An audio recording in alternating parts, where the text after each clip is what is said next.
আসসালামু আলাইকুম, সাফিয়া তাকিম চ্যানেলে সবাইকে স্বাগতম। আমি এই গলার ডিজাইনটি তৈরি করব, আর তার জন্য আমি প্রথমে এখানে বক্রম নিয়েছি আর এটাকে মাঝখান দিয়ে ভাঁজ দিয়ে আমি 2 পার্ট করে নিয়েছি। আর এই বক্রমটার লম্বাই নিয়েছি আমি 6 ইঞ্চি পরিমাণ এবং পাশে নিয়েছি আমি 4 ইঞ্চির থেকে 1 সুতো পরিমাণ বেশি। প্রথমে আমি বন্ধ দিক থেকে গলার পাশে নেব, তো এখানে আমি 2.5 ইঞ্চিতে একটা দাগ দেব। তারপর আমি গলা লম্বা এদিকে 3 ইঞ্চিতে আরেকটা দাগ দেব। এখন আমি এখানে একটি বক্স তৈরি করে নেব এবং গোল গলা রাউন্ড দিয়ে দেব। তারপর আমি এখানে এই গোল গলার রাউন্ডের নিচ থেকে 1.5 ইঞ্চিতে আরও একটা দাগ দেব এবং এখানে 1 সুতো পরিমাণ বক্রমে আমি দাগটা দেব।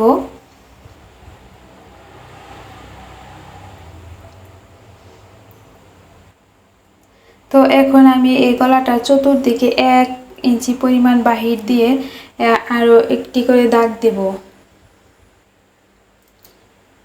এবং দাগগুলো আমি মিলিয়ে নেব। এখন দাগ অনুযায়ী আমি এটাকে কেটে নেব।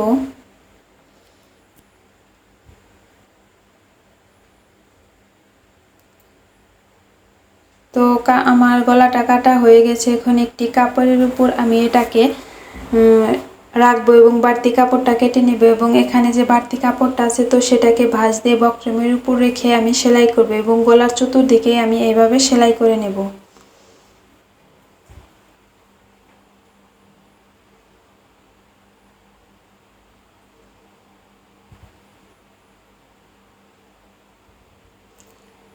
সেলাইটা হয়ে গেলে এখানে বক্রমের উপর যে বাড়তি কাপড়টা আছে তো সেটাকে কেটে আমি সমান করে নেব এবং মাঝখানে ভাঁজ দিয়ে উপরে বাড়তি কাপড়টা কেটে মাঝখানে চিহ্ন দিয়ে নেব। তারপরে জামার কাপড়টা যে আছে তো সেটাকে আমি সোজা দিকে রাখবো এবং মাঝখানে একটি চিহ্ন করব।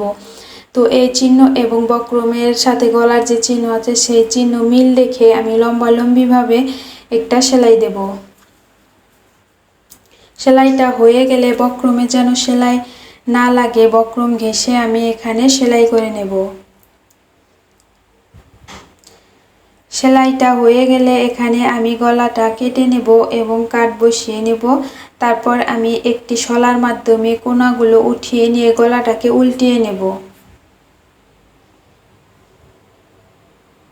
তো আমি গলাটাকে উল্টিয়ে নিয়েছি। এখন আমি এখানে 2টি ফিতা তৈরি করে নিয়েছি আর ফিতা দুটিকে আমি এখানে আটকে নেব। তার জন্য আমি ফিতা দুটিকে গলার কাপড়ের এখানে রেখে তারপর আমি এখানে সেলাই করব। আর একইভাবে আমি 2টি ফিতা লাগিয়ে নেব।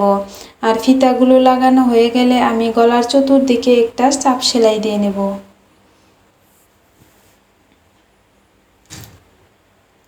তো আমার ডিজাইনটি তৈরি হয়ে গেছে। আজ এ পর্যন্তই। আল্লাহ হাফেজ।